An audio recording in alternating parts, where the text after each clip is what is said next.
These businesses are sitting on hundreds of thousands of emails. They're sitting on a gold mine. I think it's a huge opportunity. That's like mid seven-figure business just if you converted those emails to a daily newsletter. The things that interest me the most right now, these operators who are building newsletters on the side, smaller capacity, yet are bringing in more revenue than newsletters 10x their size. Where do you see local newsletters heading? Every time I logged on Twitter or X, there was like 10 new local newsletters like popping up, all having like crazy success. Like blew my mind. So very bullish on local newsletters. What tips would you give people to start their first newsletter? Yeah, so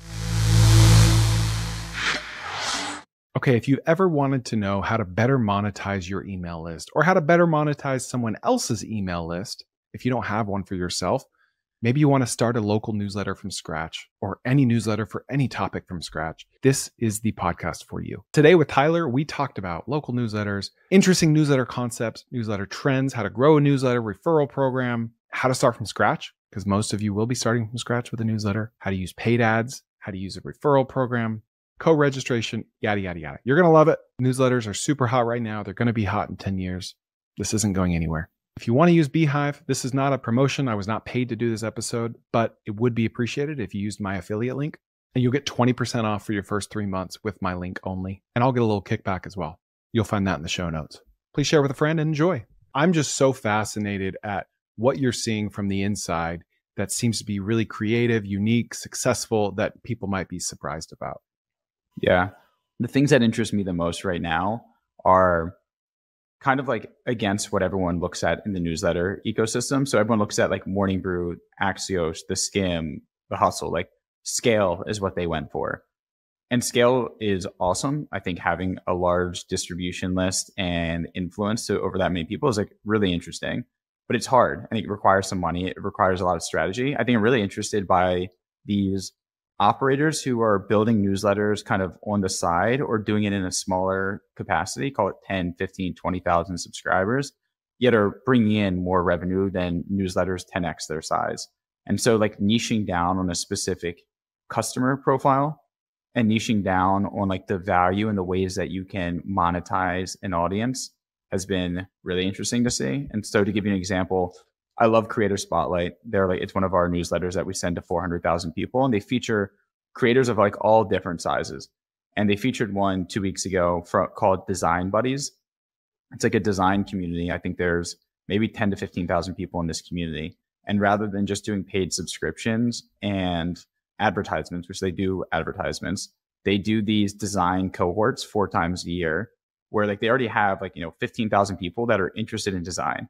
And they host these cohorts, call it like a 2-week cohort, and they make 6-figure revenue just from being able to tap into like events. And then they also do recruiting, right? So all of the companies that exist who want amazing design talent, like you could do job boards, you can reach out on social, or you could just go to this newsletter community that has 15,000 designers that have already been vetted and they're like very high intent, and charge a company like whoever, $20,000, $30,000 placement fee to find the designer for them. To me was like very interesting of thinking outside the box of how to leverage the audience that you have to extract revenue. He was curious how he can monetize this like 100,000 subscriber YouTube channel. And like I'm like, oh, just throw some ads on it, maybe do some like branded placements, like whatever. And someone consulted him to host like a surf school twice a year with like 50 people. It was like in person, $5,000 like high ticket item. But he knows that he has an audience of 100,000 subscribers who are going to him to watch surf content. He started printing like $250,000, $500,000 a year off of just like hosting like these 2 surf events. So I actually think the content, like top of funnel to like IRL event, like very high ticket, especially because most people who follow content kind of like, you like they see your face, they hear your voice over and over again. Like you build that brand affinity and that trust over time. And so like I actually think it's easier to sell a high ticket item as like a trusted voice that people go to over and over again listening. So yeah, I don't know. I thought that was like super smart. I felt like the design cohorts was like a really interesting like newsletter to IRL event. I was like, that's really creative. Well, one framework I like that reminds me of is with any audience, like 1% of people, and this is just a totally made up number, only 1% of people will buy your thing or click your ad or whatever, right? So on one hand, it's like, all right, you got to pick that one thing. You got to pick the highest and best use of your audience. Maybe it's a $5,000 surf school. But on the other hand, it's like, okay, if you find 100 different things then theoretically, everyone in your audience will have need for something from you. Maybe 1% are clicking ads, 1% are going to a surf school, 1% are joining a paid community, 1% are attending your events, 1% are renting a bathroom for their wedding, like 100 different ways to monetize and then some. Or if you like really have like a stranglehold on exactly who your audience is, ideally it's 100% are interested in anything that you're kind of interested in. There's like a laundry list of things, but like maybe it starts as a surf school, but then it's like going vertical, like selling surfboards. And then it's like, other types of content. It all starts with having an audience. And I think you just have to be savvy. And once you have the audience, there's so many different things to do. I mean, if we're just going to use paid ads to acquire 10 to 15,000 targeted subs. Now, these are like designers. It's not just like Facebook, but what are we talking? Like $2 to $3 a subscriber conservatively to find those subscribers? When I was at Morning Brew, I ran a lot of the paid acquisition, and I think it was much cheaper then. If done well, you could probably get a subscriber for 50 cents to like $1.50. I think you still can today. I'm just thinking of like designers specifically. Yeah, I mean, you can acquire probably someone who's loosely interested in design located in the US for call it $2 to $4 an email. So $40,000 to $50,000 to stand up a list that big. And we're just looking at a spreadsheet. There's a lot more to it. You've got to know how to write. You've got to have a good personality. They've got to be engaging emails. You've got to have some skills, but $40,000 to $50,000 to stand up a business doing 6 figures a year through 4 events a year and placement fees of $20,000 to $50,000 or 10 to 30% of first year salary, right? I mean, I'd even go one step further and say you don't even need the $40,000, $50,000 to stand it up. So here's how this works. I make you free videos. I actually know what I'm talking about. I have no greasy sales pitch at the end. And if you implement what I talk about, you'll make a lot more money and have a better life. And all I ask for in return is that you hit the subscribe button and maybe even the notification bell just like that.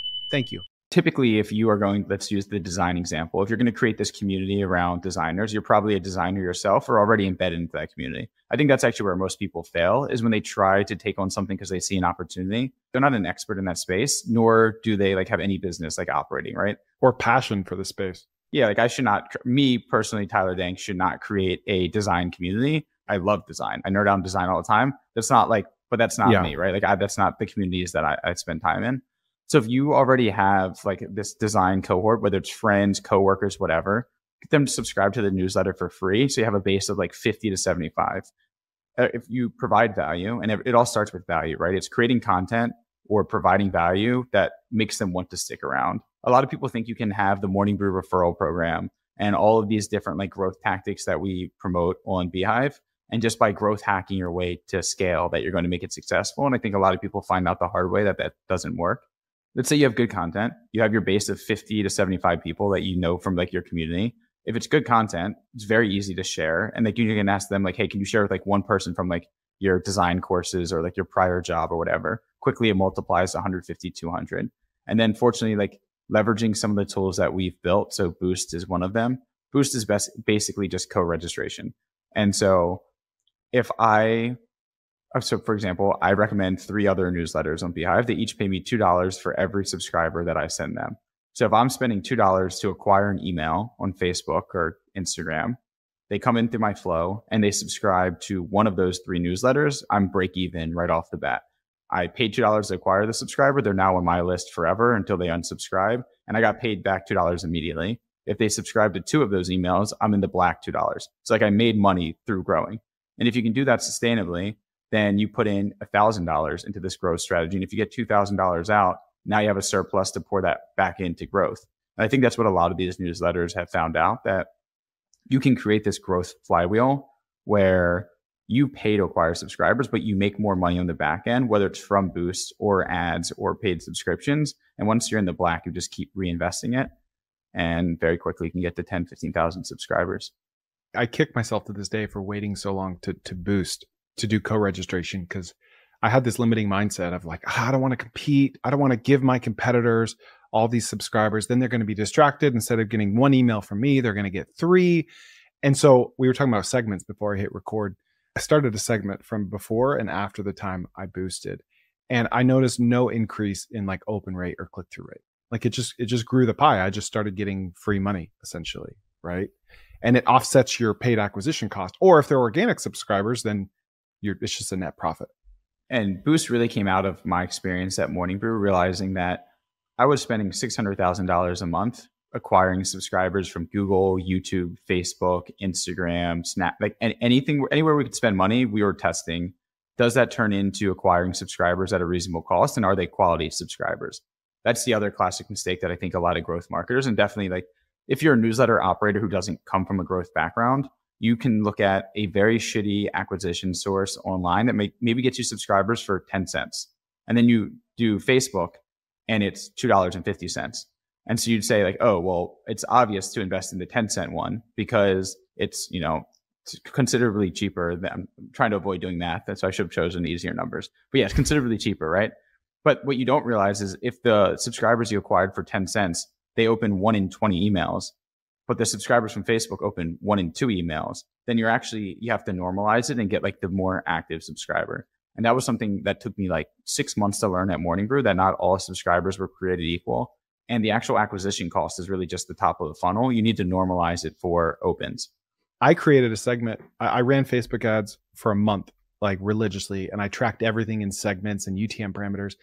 And then I created a segment for the same time period of all the organic subscribers I got. And that's been like 3 months now. And I've gone back and looked at that segment every week or two. And my paid subscribers actually open and click more than my organic ones, which is beautiful. Like that's perfect because I can control that lever and I can dial up or down the ad spend as I want. That's why I mentioned like, stand up a newsletter for 50 grand, just because it's nice to be able to know that like you can kind of find cheat codes or shortcuts. Whereas like really the long-term sustainable thing, like you said, is to have something you're passionate about, something you're knowledgeable about, lead with value, and then kind of figure out the monetization levers later or paid ads later. Yeah, I actually remember what I was going to say now, but what I was going to say was I started off by saying how we were spending $500,000-$600,000 a month on paid acquisition, and that we normalized it, whatever. But then after like testing Facebook, Instagram, whatever, you realize that the subscribers who are the most engaged were just subscribers from other email newsletters, which makes perfect sense, right? If someone is opening, it's in their habit, is actively opening their email and they're already subscribed to other newsletters, and they're going to click on a link in another newsletter to subscribe to an additional newsletter, then like those are your people, right? And so we started advertising in like the Points Guy and all of these different newsletters, and that was always our highest quality acquisition source. So when we built Beehiiv, we always knew from day one that we were going to build some sort of network effect of how do you promote and grow via other newsletters in the ecosystem, knowing that those were the highest quality readers. And so anyway, long story short, that's how the recommendations and boost feature came to be. I think that's just a great framework for business. Like if you want to grow a podcast, the best way to do it is to appear on other podcasts because you're appearing in front of people that already have a podcast in their daily habits. There's much less friction. You're not going to convince someone to start listening to podcasts with your podcast. I think the principle applies in newsletters or really anything. You just remove the friction. I'd also say the principle of being open-minded and testing absolutely everything is the best way to grow and like experiment, right? So I think going in, the low-hanging fruit is, hey, I have $1,000 to spend on acquisition. I'm just going to use Twitter and Google because that's what I know best. At Morning Brew, we sponsored the New York City Wi-Fi in subway stations, and it worked terribly. But like we had the mechanisms to be able to track, and we were able to say yes to any sort of acquisition source, knowing that on the back end, we'd be able to track how quality it was. And if it was good, we doubled down, but you never know what you're missing out on. And there's so many different ways to acquire readers or customers, regardless of what your business is. So yeah, I think being open to experimentation is extremely important. I probably say that once a month on this podcast, test everything except drugs.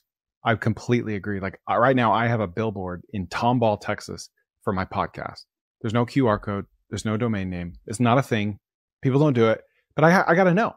I have to know. And I found, workarounds to track it, but like testing a different marketing concept with a different industry, like cross testing all those things is just like my crack. I just love it so much. We tested the back of Ubers where they have the little like iPad screen that you can like play the different games on. If you like, I forgot the name of the company, but it'll like shuffle through like games and like news or whatever. And like every 5 slides, you would see a Morning Brew ad. And like we tried that and it actually worked pretty well. I think that being open to experimentation, there's like a lot of alpha there. And then the other classic thing for anyone who's done like brand, or not brand marketing, but like performance marketing is like, as soon as they launch a new channel and there's less competition, it's a gold mine if you're early to adopt. So Facebook launched Facebook stories, and no one even, I've never used a Facebook story. And like the normal person, or I don't know what normal is considered, but most people be like, hey, I don't even use Facebook, or I don't use Facebook stories. I don't think that's going to be successful. But if everyone thinks that, there's no competition. So if you're the first one to adopt Facebook stories, then your CPMs are so low that you get crazy high conversion. There's no competition. You're not paying a ton of money. And I think we printed subscribers for like 30, 40 cents for a month or two before more brands adopted that. So being early to a platform works really well. Yeah. It's funny you say that. This is kind of a random side note, but I had lunch with this guy who manages multiple Instagram accounts of millions of followers.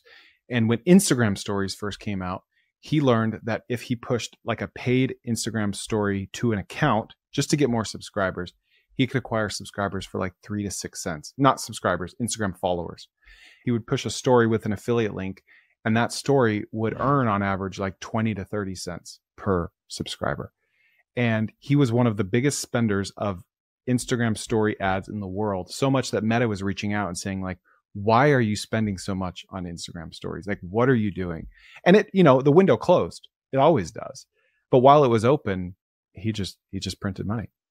Yeah. There's opportunity everywhere, right? Yeah, but you got to be testing.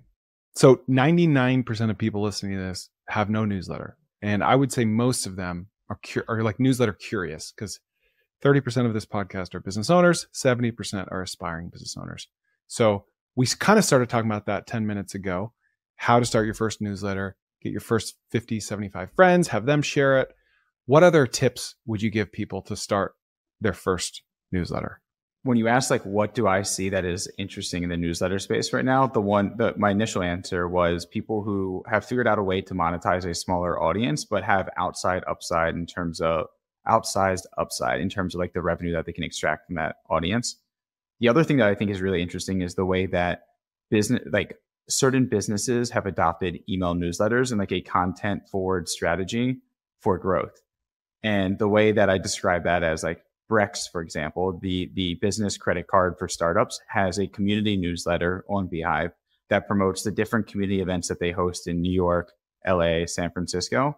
But what it is not, which I think a lot of business owners can't wrap their head around, is it's not, hey, we have credit cards. Here's an amazing deal. Click here to sign up and open up an account with us. I think the way that most business owners think about email is, here's a list of 100,000 either existing customers, past orders, whatever it is, this database of 100,000 emails. And we sell t-shirts. And today we're going to do a 5% off or 10% off. And I'm going to send an email to all 100,000 people about this 10% off promotion with the hope that 2,000 people click, another 500 purchase a t-shirt or two. And by hitting send, I just made $10,000 in sales. So video is cool, but you know what's better? Long form audio via podcast and my newsletter, tkopod.com. Go there to subscribe for free to my newsletter. It's 1 email a week, very tactical. And then go to my audio podcast, 3 episodes a week, stuff like this. You're going to love it. All free, no sleazy sales pitch, tkopod.com. And so I think that's like traditional e-commerce, and that works, right? Like I think like the old adage for e-commerce is like the easiest way to make money is just send another email, because if you're sending to a large enough amount of people, you will get conversions. What I think the savvier brands are doing now is building a full content strategy where there's a bit more of a long tail. And the goal isn't for conversion today. It is nurturing these customers and these leads to think more highly about you as the brand, the value that you provide, and more just like general likeness. And so we do that at Beehiiv. I'd even say like my personal newsletter, Big Desk Energy, in a way is that like we send tons of emails as a business that is not about signing up or upgrading to our account. It is, we know who our target audience is, whether it's publishers, content creators, small businesses, whatever. Let's create content that they would find valuable, irregardless of it. It has nothing to do with Beehiiv. We just think it's valuable to them, and it's coming from our house account or me. And by doing that, they look forward and they build this habit of opening our emails. They trust us as like a thought leader in this email content creation space. And when it does come time for a purchase decision against us, who has been providing them constant content, constant value, and educating them and helping them in whatever way we can via content, and this other brand that they've either never seen, never received content for, or every time that they engage with them, it's just like a hard sale. It's easier to have more allegiance to the brand that's provided you more value. So it's like it's pausing like the instant gratification of like needing sales today with like, let's nurture these customers through content that they'd find valuable. And I think that I've seen that through a handful of brands, and it works extremely well.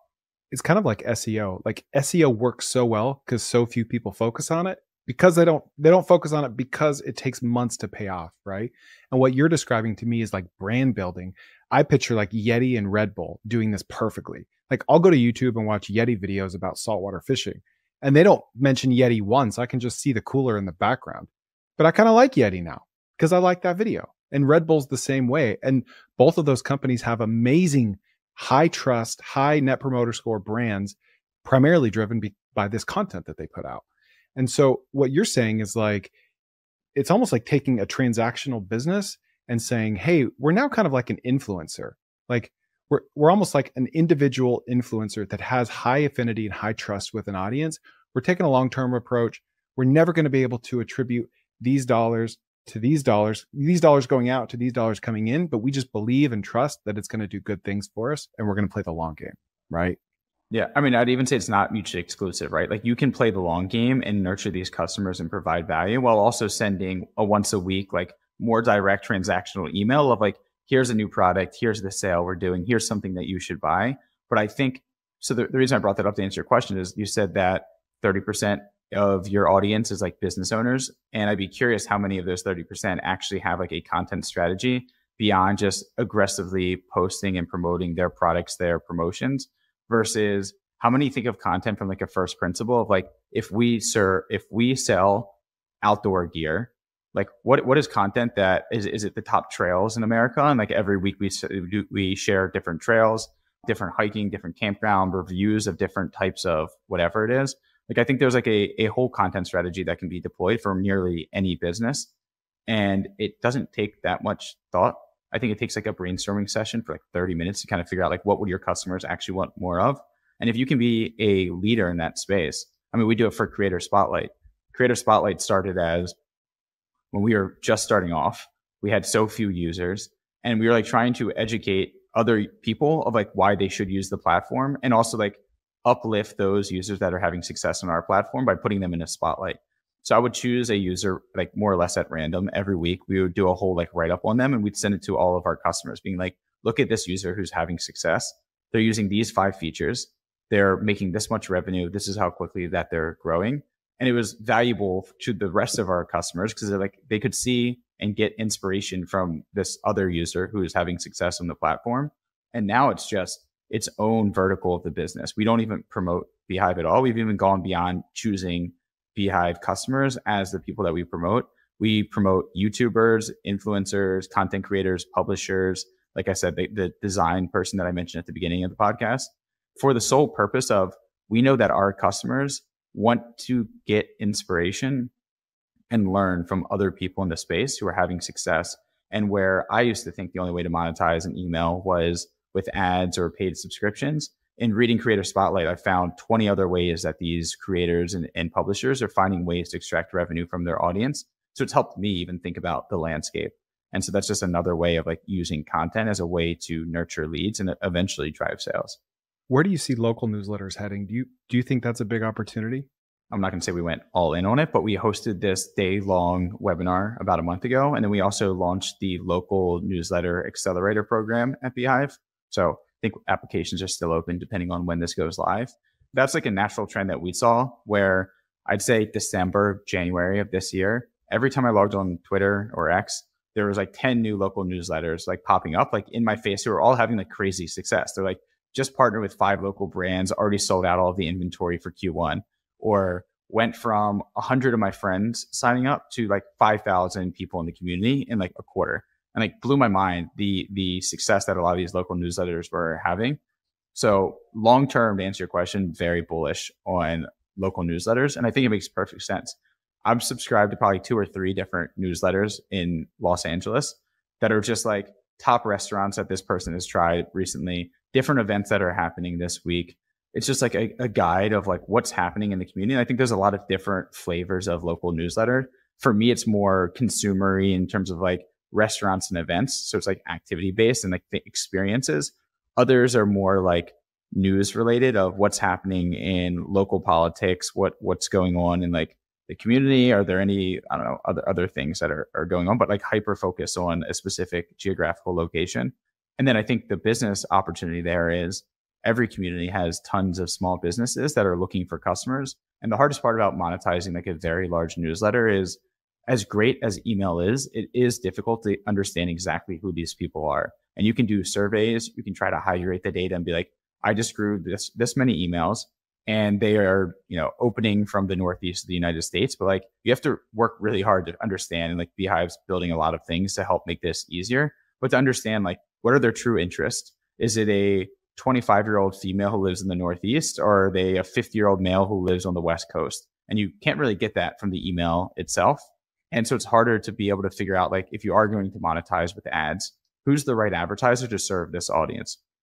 Whereas if you are building a newsletter for Annapolis, Maryland, then the only people who are most likely to subscribe to that newsletter are people who live in Annapolis or near Annapolis, which means any small business in Annapolis would be interested in sponsoring this newsletter because they know they're getting in front of 5,000, 10,000, 15,000 local residents who could be a customer. And so it makes the monetization angle great. Also think like it probably feels pretty good to support small local businesses.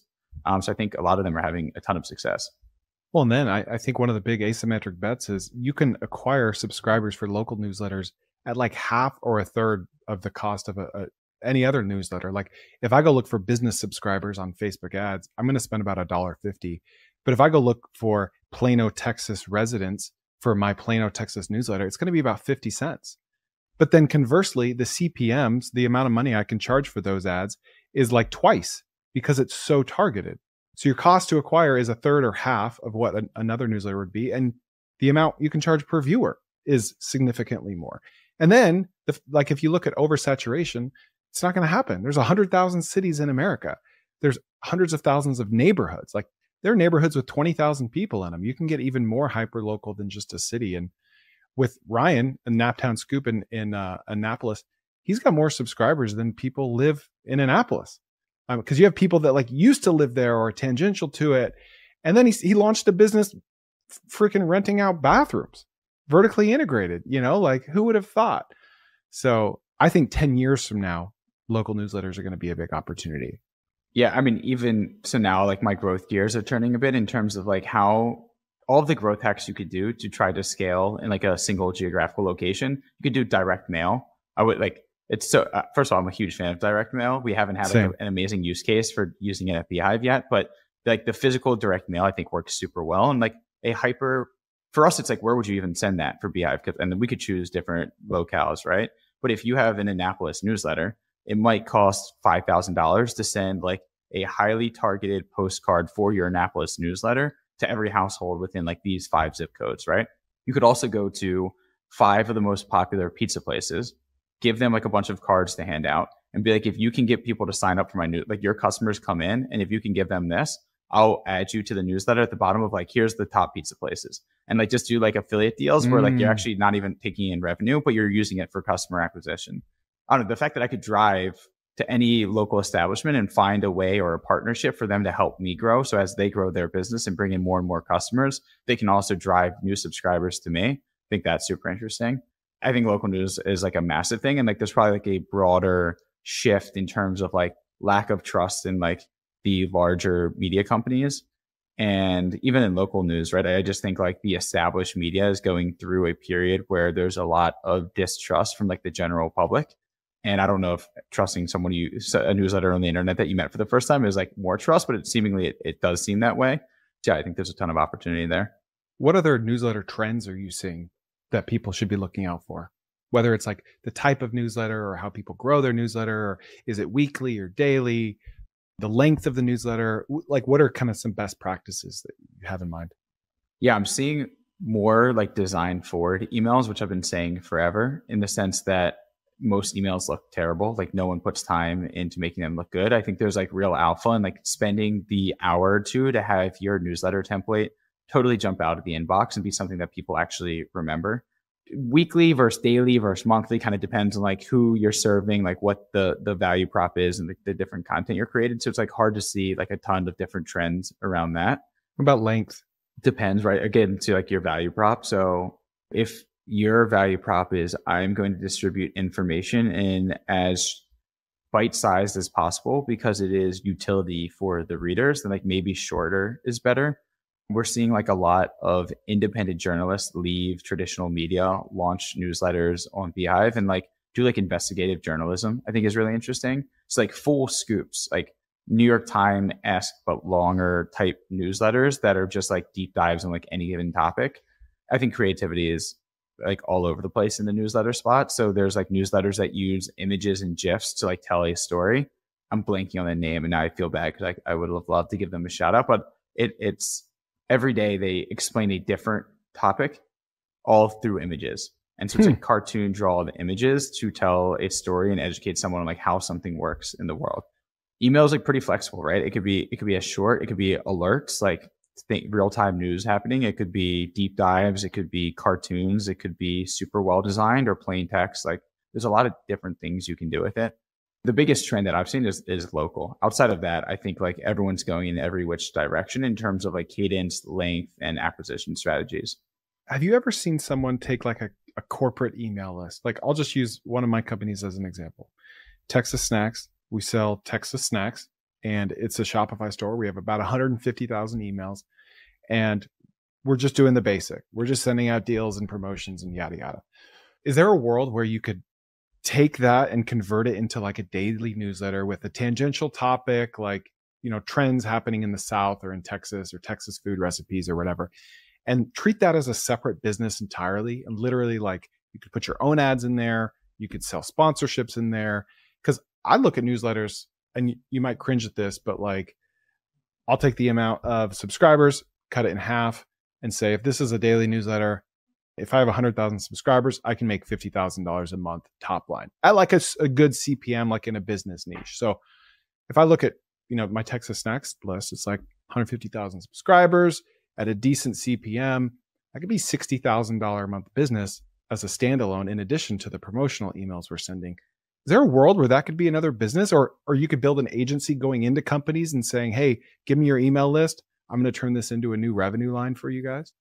Yeah, I mean, what you just said sounds super smart, right? Like I think that's like what every company should be doing is like looking at their assets in terms of what they view an asset now as like an email list or a database of emails that they send the promotions and whatever else to. So like, can we actually build media around this?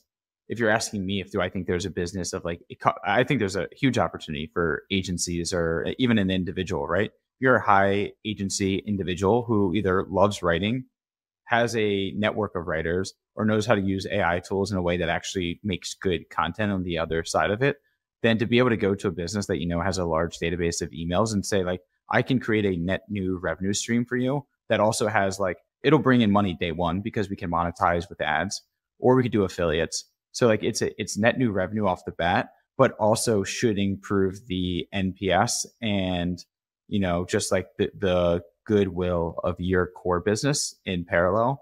So kind of like what we discussed earlier, I think there's a huge opportunity for someone to do that. I see it as like two different strategies. You can go the Yeti route and just say, we're not going to put ads in this. This is just our content strategy. We're playing the long game. And then you could say, we want to have our cake and eat it too. We want to play the long game, but we also want to directly attribute this new revenue. I don't see a lot of people doing that, but I think that could be an interesting opportunity. And some of these businesses have massive databases of emails, right? So there's so many of these like smaller newsletter operators who are scrapping by to get like 10 new subscribers a day and like thrilled at the fact that they grew by 100 subscribers in a week. Where these businesses are sitting on hundreds of thousands of emails that, you know, they've been in business for, call it a decade. And every customer that's ever checked out on their website, they save their email and they like will remarket here and there. But they're sitting on a gold mine. Yeah, I think it's a huge opportunity. This is fresh in my mind. I had a Zoom a couple hours ago with a guy that's buying a company out of bankruptcy. They have 1 million, not emails, but 1 million active emails. And he's buying the company for like $500,000. And they sell physical goods. They're going to do an e-commerce play and all that. I had this conversation with him. I'm like, dude, that's like a mid 7-figure business just if you converted those emails to a daily newsletter. You'd have to sell the ads. In my experience, that's the hardest part, is just filling the ad space, assuming you were doing a traditional monetization route. But he hadn't even thought of that. He's like, oh man, I could monetize the emails? I thought I was just going to send promotions to them. But I think there's something there. I think I might have to look at all these bankruptcy filings and see if there's any alpha there. Maybe there's some like huge companies with like very asset light, so low cost bankruptcy, and I just want the email list. Yeah, that could be really interesting. Last question. This one's kind of selfish. I want to know personally, what is the 80-20 of just a killer referral program? Because from what I understand, the Milk Road crushed it on referrals, but they seem kind of like an outlier. To me, referral program's hard. I'm guessing like you just got to have a ton of value. Like whatever you give away for free for 1 or 5, it just has to be really, really good. Is there more to it than that? So from the Morning Brew experience, what we leaned into is like pure fandom. Like Morning Brew built like this cult following of people who like built it into their routine and their habit to wake up every morning and read the newsletter. And we had the mug logo, we had the conversational tone. It was super relatable. You read it and felt like you were receiving news from like your best friend. And through that entire like brand building exercise, when we created a more complex referral program, so there was like 7 rewards, call it. It was like a mug, a t-shirt, a hat, a backpack, additional content. Like people were bought in because of the fandom. So that's like one thing that's like, again, going back to like brand building and playing like a long-term game. Like we leaned into that. Milk Road's a great example. And I actually do think that is the 80-20 rule. Is like far too often people either looked at the Morning Brew example or get way too greedy and thinking like, oh, if I can get my own readers just to refer more readers, then like I should incentivize them to get like 10 people. And so you have like this big reward at like 5 referrals or 10 referrals. Most people aren't going to do that. And we even saw that at Morning Brew. But 1 referral is so easy because the barrier is so low that you can copy a link and send it to your best friend or your mom or the person sitting next to you. And you get that instant gratification of like whatever reward is at 1 referral. So what Milk Road did was Milk Road covers crypto news. They spoke to 15 crypto experts. They wrote like a 1-page, they spent a day and wrote like a really great 1-pager of saying, if you refer just 1 person, we'll give you the advice or the projections of what's going to happen in the crypto market according to these 15 experts. And the barrier of entry was so low at just 1 referral. And like the other kicker is it was totally free. They spent a day creating that asset, but they're not going to like USPS and like shipping stickers and Bumper swag stickers like every Friday. They set it up on Beehiiv. It's fully automated. And as soon as someone got their first referral, it sent an email. And like that was it.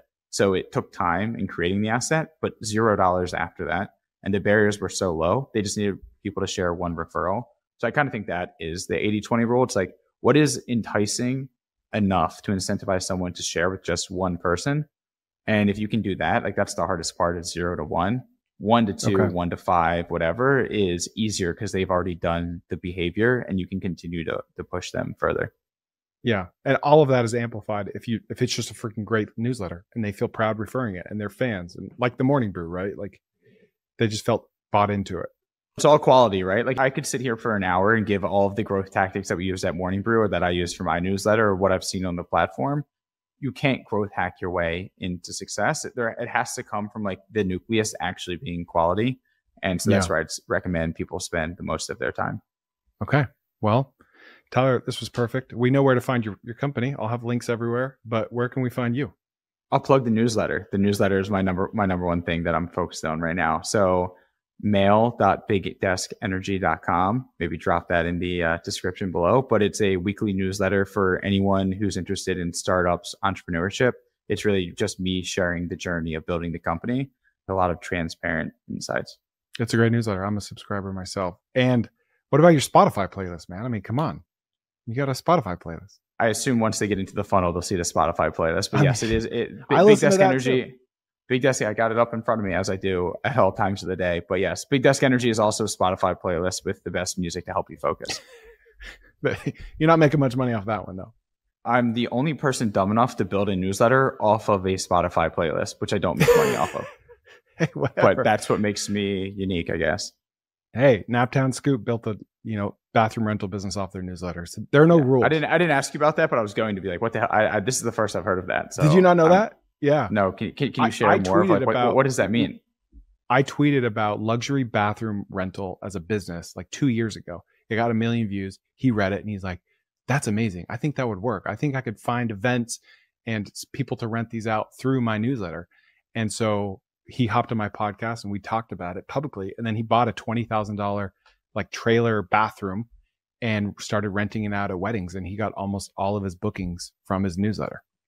Like, of all things. That's He amazing. wouldn't have had a successful, real world, physical, sweaty startup if it weren't for his newsletter. This is the first I've heard of that, but yeah, I've never, of all of the interesting ways that I've seen people parlay a newsletter into something, the newsletter to bathroom rental is brand new to me and really awesome. It's quite the pivot. Oh yeah. Well, thanks for having me. Yeah, man. Thank you. All right. Don't forget to come back for my episode all about local newsletters and luxury trailer bathroom event rental business. And don't forget to use my Beehiiv affiliate link for a discount in the show notes. Thanks again, and we'll see you next time on the Koerner office.